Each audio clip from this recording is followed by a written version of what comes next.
इस वीडियो में राजेंद्र मिश्र और प्रहलाद तिवारी द्वारा लिखित एवं इंद्रप्रस्थ प्रकाशन दिल्ली द्वारा प्रकाशित पुस्तक आधुनिक शिक्षा की चुनौतियों पर मैं प्रहलाद तिवारी आपसे रूबरू हो रहा हूं। आप सबका स्वागत है। आधुनिक शिक्षा राष्ट्रीय ही नहीं अंतर्राष्ट्रीय महत्व का विषय है।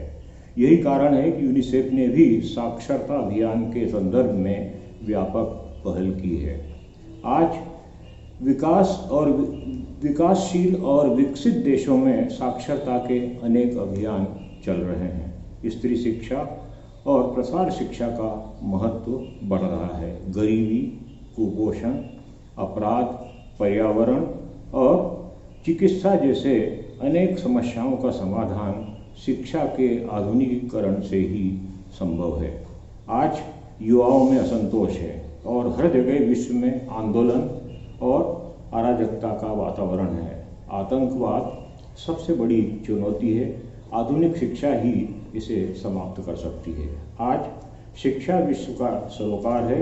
इसी कारण संयुक्त राष्ट्र संघ यूएनओ ने विश्व स्तर पर शिक्षा के लिए सार्थक पहल की है और विश्व बैंक ने इसके लिए वित्तीय संसाधन उपलब्ध कराए हैं। शिक्षित व्यक्ति ही स्वतंत्र रह सकता है और उसका संघर्ष मानवता के लिए होता है। गरीबी और शोषण के खिलाफ संघर्ष शिक्षित व्यक्ति ही कर सकता है। स्त्री शिक्षा भी एक व्यापक चुनौती है। भारत में सभी स्तरों पर शिक्षा की चुनौतियां मौजूद हैं। इस पुस्तक में 17 अध्यायों में शिक्षा की चुनौतियों पर भारत के संदर्भ में और विश्व के परिदृश्य के साथ अनेक आयामों में विचार रखे गए हैं। इसमें प्राथमिक शिक्षा के साथ विश्वविद्यालयीन शिक्षा के सभी स्तरों का स्पर्श किया गया है। चुनौतियों का सामना शिक्षित सभ्य समाज ही कर सकता है। आधुनिक शिक्षा का विकास। शिक्षा के आरंभ में भारत में वेदों के अध्ययन का अर्थ तथा स्वरों और व्यंजनों का सही उच्चारण था। शिक्षा इस समय मौखिक थी और शिक्षक मंत्रों का पाठ करते थे। गुप्त काल तक दर्शन शिक्षा का भाग बन गए थे। प्राचीन भारत में शिक्षा निरंतर और अंतहीन प्रक्रिया थी। वाराणसी प्रमुख शिक्षा केंद्र था। ज्योतिष शास्त्र भी प्रमुख विषय रहा है। वर्ण व्यवस्था के बावजूद शिक्षा में भेदभाव नहीं था। गुरुकुल व्यवस्था थी। प्राचीन भारत में काशी और तक्षशिला में विश्वविद्यालय थे। इसी प्रकार नालंदा, कश्मीर, विक्रमशिला और वल्लभी सहित अनेक स्थानों पर विश्वविद्यालय थे। चुनौतियाँ। 20वीं शताब्दी में शिक्षा का उपयोग राजनीतिक सिद्धांतों के प्रचार और राजनीतिक दलों के हित में किया जाता है। शैक्षिक समुदाय इससे परे रहकर विश्व का निर्माण कर सकता है। आरक्षण भी सबसे बड़ी चुनौती है। निजी संस्थानों में भारी शुल्क, यह भी एक अन्य चुनौती है। अतः उचित शिक्षा नीति अत्यधिक आवश्यक है। आधुनिकता की समस्याएं। शिक्षा आधुनिक हो, यही आधुनिकता की बड़ी समस्या है, क्योंकि जब तक शिक्षा आधुनिक नहीं होगी तब तक आधुनिकता की समस्याएं भारत में बनी रहेंगी। जाति और धर्म के साथ परंपराओं की भी समस्याएं हैं। संयुक्त और एकल परिवार, इन अंतरों को आधुनिकता ही पाट सकती है और यह आधुनिकता के बिना संभव नहीं है। भारतीय शिक्षा को इस प्रकार रख सकते हैं: प्राथमिक शिक्षा, माध्यमिक शिक्षा, उच्च शिक्षा, तकनीकी शिक्षा, सामाजिक शिक्षा, प्रौढ़ शिक्षा। इस संदर्भ में अनेक समस्याएं आती हैं जिनका निराकरण आवश्यक है। यह देखना भी आवश्यक है कि आधुनिक भारतीय शिक्षा में सृजनात्मक एक का कितना समावेश है। शिक्षा में सूचना क्रांति भी आई है। इससे किस प्रकार उपयोग किया जाए। तकनीकी शिक्षा में अच्छी प्रयोगशालाएं और विविध पाठ्यक्रमों को विस्तार देने के लिए व्यवस्थित प्रक्रिया अत्यधिक आवश्यक है। नैतिक शिक्षा को पाठ्यक्रम का भाग बनाया जाना चाहिए।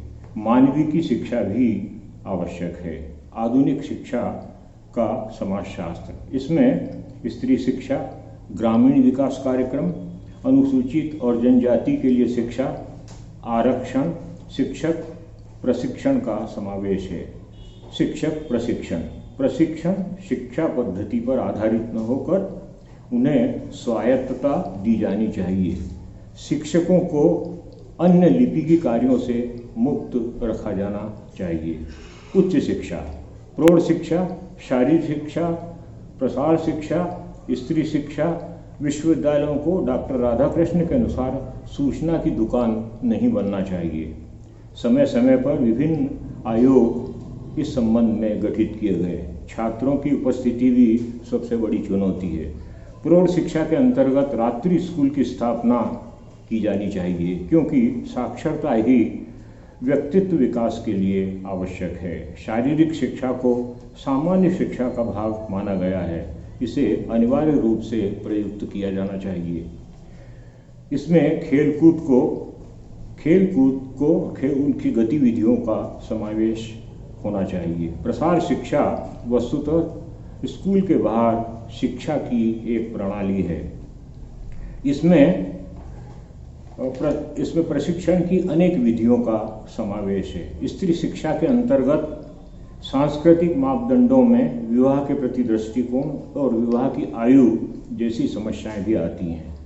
परीक्षा प्रणाली, जो शिक्षक पढ़ा रहे हैं वे परीक्षा भी लें। अंक प्रणाली के बजाय ग्रेड प्रणाली से सतत मूल्यांकन को बल मिलता है। शिक्षा में आधुनिक तकनीक, कक्षाओं में सारे आधुनिक संसाधनों का प्रयोग किया जाना चाहिए। शिक्षा की आधुनिक संस्कृति के 4 अध्याय में रामधारी सिंह दिनकर ने सांस्कृतिक यात्रा के संदर्भ में शिक्षा के मूल में संस्कृति और भाषा की अनिवार्यता को स्वीकारा है।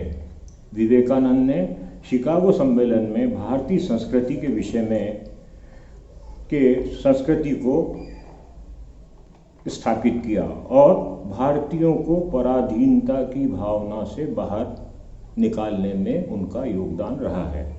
शिक्षा में लंबे अंतराल के बाद मोदी सरकार ने नई शिक्षा नीति की घोषणा की है, जो निश्चित ही भारत के लिए सामयिक आवश्यकता है।